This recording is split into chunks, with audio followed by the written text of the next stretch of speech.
دا کم سلور رکعته نفل دی چې کم بندې کوي نو نبی کریم صلی الله علیه وسلم هغه بنده ته خصوصي دعا کړې ده د الله په حضور کې د هغه انسان د پاره نبی علیہ السلام خصوصي دعا غوښتې ده چې الله رحم وکړه په هغه انسان باندې چې کم دا سلور رکعته نفل کوي. د ابو داود شریف په روایت کې راځي نبی کریم صلی الله علیه وسلم فرمای رحم الله امرأ، الله دې په هغه انسان باندې رحم وکړي، الله دې په هغه بنده باندې رحم وکړي. د سخت د نفلو په فضیلت باندې ځان خبر کوي چې په دې آسان او مختصر عمل باندې الله څه ورکوي ښه، او د دې نفلو ټیم د کم ټیم نه تر کم ټیمه پورې دی.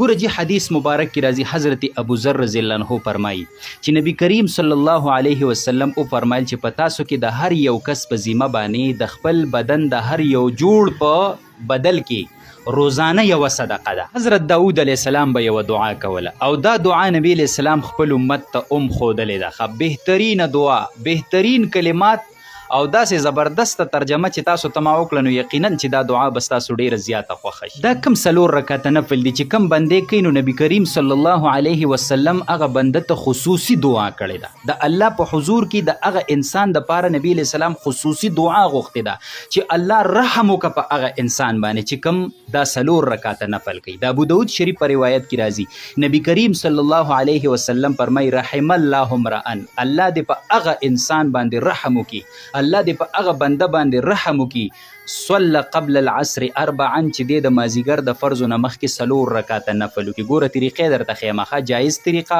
او افضل او بهتره طریقې درته ښیم چې دا په کومه طریقه باندې پکاري.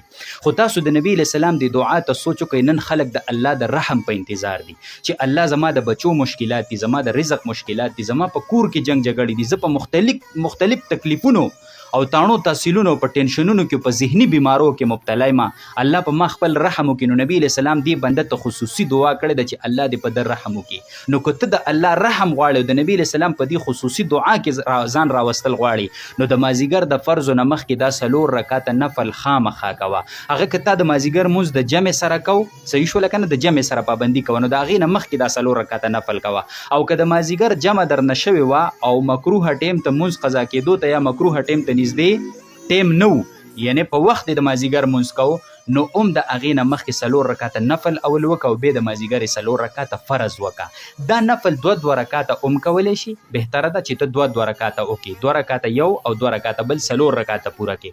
او په یو ځل سلور واړه کولی شي، خو د دې 2 طریقې دي، یوې جایز طریقه ده یوې بهتره طریقه ده. جایز طریقه خو دا ده چې ته څنګه عام سلور رکعته نفل په یو ځل کې په 2م رکعت باندې کښېنې، په عبدهو ورسولو پاسې د بسم الله الحمد نه شروع کړي، ورپسې دا 2 رکعته مو کړي، دا سلور رکعت دا جایز طریقه ده. خو افضل او بهتره طریقې دا چې سلور رکعت نفل په یو ځل باندې کې نو چې په 2م رکعت باندې کېنې نو په عبدهو ورسولو مه پاسه، درود شریف هم ورپسې ووایه اللهم صل اللهم بارک، او دعا هم ورپسې ووایه اللهم ربنا، او دقلته سلام مه ګرځوه، ډایرکټ 3م رکعت ته پاسه په الله اکبر باندې، او هغه 3م رکعت چې دی د ثنا نه شروع کړه د سبحانک اللهم نه، او بیا اعوذ بالله بسم الله او بیا الحمد، او سلورم رکعت ورسره ملګری که او په آخري قاعده باندې کېنه سلام وګرځوه. نو دی افضل او بهتره طریقه دی، یعنې په دې باندې زیات اجر او زیات ثواب ملاویږي. نو زما محترم ورونو په خپله دا عمل خپل کوي او دا نورو مسلمانانو ته ورسوي. په داسې خبرو کې بخل مه کوئ، تاسو نه پیسه نه ځي چې بل مسلمان ته ورسي او هغه له مخې له ستا په وجه باندې دا عمل ورشي،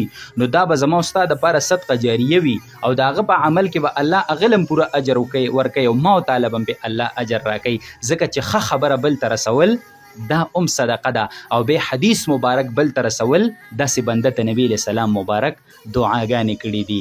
د سخت د نفلو په فضیلت باندې ځان خبر کوي چې په دې آسان او مختصر عمل باندې الله څه ورکوي ښه، او د دې نفلو ټیم د کم ټیم نه تر کم ټیمه پورې دی. ګوره جی حدیث مبارک کې راځي حضرت ابو ذر رضی الله عنه فرمایي چې نبی کریم صلی الله علیه وسلم او فرمایل چې په تاسو کې د هر یو کس په ذمه باندې د خپل بدن د هر یو جوړ په بدل کې روزانه یو صدقه ده، او بیا او فرمایل چې سبحان الله ویل یو صدقه ده، الحمدلله ویل یو صدقه ده، لا اله الا الله ویل صدقه ده، الله اکبر ویل صدقه ده، د ښې خبرې حکم کول صدقه ده، د بدې خبرې نه منع کول دا صدقه ده، او ستاسو د ساخ په ټیم کې 2 رکعته نفل کول دا ستاسو د ټول بدن د ټولو جوړونو صدقه ده او د ټولو دپاره کافي کیږي. په بدن کې 360 جوړونه دي، 360 جوړونه، روزانه چې شپه تېره شوه نو په تا باندې د دې هر جوړ په بدل کې یوه صدقه ده. حدیث مبارک کې راځي د هر جوړ په بدل کې یوه صدقه ده. نو که تا سبحان الله دغه پیري وویلې هم دا صدقه دې ادا کړه، که الحمدلله دې وویلې، که الله اکبر دې وویلې، که لا اله الا الله دې وویلې، او که خلک د ښې خبرې ته راوبلل، او که خلک دې د بدې خبرې نه منع کړه، نو دا به ستا د دې بدن د جوړونو دپاره دا صدقه کافي شي. او که د ساخ په ټیم کې 2 رکعته نفل وکړه نو ستا د ټول بدن د جوړونو دپاره به دا صدقه څه شي جي، دا به کافي شي. بل حدیث مبارک کې راځي چې الله طرف ته رجوع کوونکي خلک به د ساخ د نفلو پابندي کوي. چې کم خلک الله طرف ته ورتلل غواړي او دی خوښه ده چې زه الله ته نږدې شم او خپل رب ته نږدې بنده جوړ شم، نو دا به د ساخ د نفلو څه کوي جي، دا به پابندي کوي. بل حدیث مبارک کې راځي او صحابي فرمایي چې نبی علیه السلام ماته د 3 خبرو وصیت وکړو چې زه تر څو ژوندی یم په دې باندې به عمل کوم. چې یعنی ته تر څو ژوندی په دې 3 خبرو عمل کوه، په هغې کې یو د ساخ مونځ دی چې زه به تر مرګه پورې د ساخ نفل څه دي جي، دا به کوم. بل حدیث مبارک کې راځي چې جنت په دروازو کې یو دروازه ده چې هغې ته د ساخ دروازه یعنی دغې نوم دی. صحیح شوله؟ آواز کوونکی به آواز وکړي د قیامت په ورځ چې کومو خلکو د ساخ د نفلو پابندي کوله، نو هغه خلک راشئ او په دې دروازه باندې جنت ته څه شئ، داخل شئ. الله خو دې زمونږ او ستاسو دا فضیلت نصیب کړي. زما ورونو ډېر مختصر عمل دی، ټیم هم درته ښیم چې کم ټیم یې بهتر ټیم دی، ډېر اسان عمل دی، ډېر کم ټیم پې لګي، خو خوش قسمته خلک به هغې چې هغوی ته الله ګورې دا موقع ورکړې ده. دا موقع مو د لاسه ونوځي، د دنیا 2 ورځې ژوند دی او قسم دې سترګې مو چې په پټې شي نو په قبر کې به مو ګورې دا عمل په کار راځي، نو د محشر په میدان به مو دا عمل په کار راځي. نو ګورې بخل پکې ونه کوي، دا عمل خپل کوي او د نورو مسلمانانو مخې ته ورسوئ. ګوره جي د ساخت او د چاش د ساخت او د اشراق د نفلو ټیمونه اگر چې بهتر ټیمونه بدل دي، خو ګورې نور ټیم یو شان دی، د شروع کېدو ټیم هم یو شان دی او د ختمېدو ټیم هم یو شان دی. چې نور وختو د نور د خطو نه 10 منټه پس 15 منټه 20 منټه پس دا د چاش د نفلو ټیم هم شروع شو، د اشراق د نفلو ټیم هم شروع شو. که یو سړي سره وروسته 9 بجو کې ټیم نشته، د اشراق په ټیم کې هم دی د چاش نفل کولی شي، 2 رکعته د اشراق نفل وکړه او 2 رکعته د چاش نفل وکړه. او د ختمېدو ټیم هم یو شان دی، چې کله د مکروه ټیم شروع شوی نه دی تر هغې پورې د چاش نفل هم کېږي او تر هغې پورې د اشراق نفل هم کېږي. دا دې څوک نه وایي چې دا ټیم د اشراق نفل نه کېږي. 9 بجو کې صرف د چاش نفل کېږي او د اشراق نفل نه کېږي، نه د اشراق نفل د نور د خطو نه والا تر د مکروه ټیم پورې د اشراق د نفلو ټیم هم دی او د چاش د نفلو ټیم هم دی. که د چا نه لیټ شو په هغه ټیم کې ونه کړو، په 9 بجو کې ونه کړو، نو د مکروه ټیم نه مخکې 11 بجې او 11 بجې تقریبا په کم 12 بجو پورې د اشراق نفل هم کولی شو، د چاش نفل هم کولی شو، دغه شان فضیلت او ثواب پې ورته میلاویږي. اگر چې بهتر ټیم د اشراق د نفلو دا دی چې نور وختو له 20 منټه پس، دغه بهتر ټیم دی، او د چاش د نفلو 9 بجو کې دی بهتر ټیم دی. باقي د دوانو شروع کېدو والا ټیم هم یو شان دی او د ختمېدو والا ټیم هم یو شان دی. نو لهذا دا عمل خپل کوي، نورو مسلمانانو ته ورسوي، دا به د اجر خبره. حضرت داود علیه السلام به یوه دعا کوله او دا دعا نبی علیه السلام خپل امت ته ښودلې ده. بهترین دعا، بهترین کلمات او داسې زبردست ترجمه چې تاسو ته ما وکړه، نو یقینا چې دا دعا به ستاسو ډېره زیاته خوښه شي.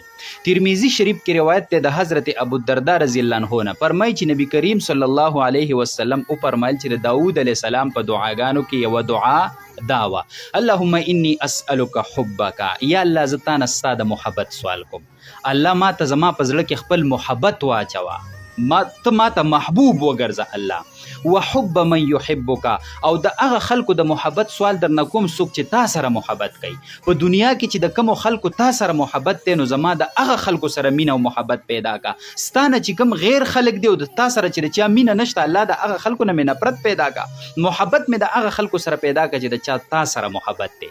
د الفاظو تم ګوره او د ترجمې تم ګوره. ها، وعمل الذي يبلغني حبک، او ای الله د هغه عمل سوال درنه کومه چې د هغه کم عمل په ذریعه زه ستا مینې ته رسم، د کم عمل په ذریعه چې ستا محبت زما خپلیږي، هغه عمل مې نصیب کا، د هغه عمل سوال درنه کوم. ګوره ناسته د هغه خلکو سره چې تا سره محبت کوي، سوال د هغه څیز الله چې ستا ته زما محبوب وګرځي، او عمل مې په ژوند هغه نصیب کړي چې کوم مې ستا مینې ته رسوي. د الفاظو تم سوچ کوه، د معنی تم سوچ کوه. ها، بیا څه وایي؟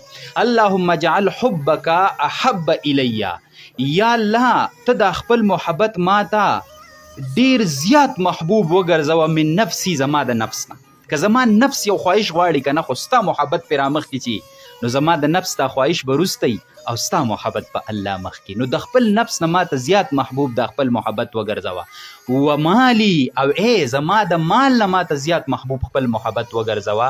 و من الماء البارد او د یخو اوبو نه راته د خپل محبت زیات محبوب وګرځوه. کله چې سړی تږی شوی که نه او د غرض او مقصد صرف یخې اوبه حاصلولي، دله به نه خوراک خوند ورکوي، دله به نه خوب ورځي، دله به نه ګپ شپ خوند ورکوي، د ده به مطلب دی چې هلکه چېرته یخې اوبه به میلاو نه شي. لکه د سړي چې روژه او د ده محبوب یخې اوبه یا سخته ګرمي دې شوې ده او په بازار کې ګرځي او یو ځای ته ځي هلکه یخې اوبه به میلاو نه شي، بل ځای ته ځي هلکه یخې اوبه به میلاو نه شي.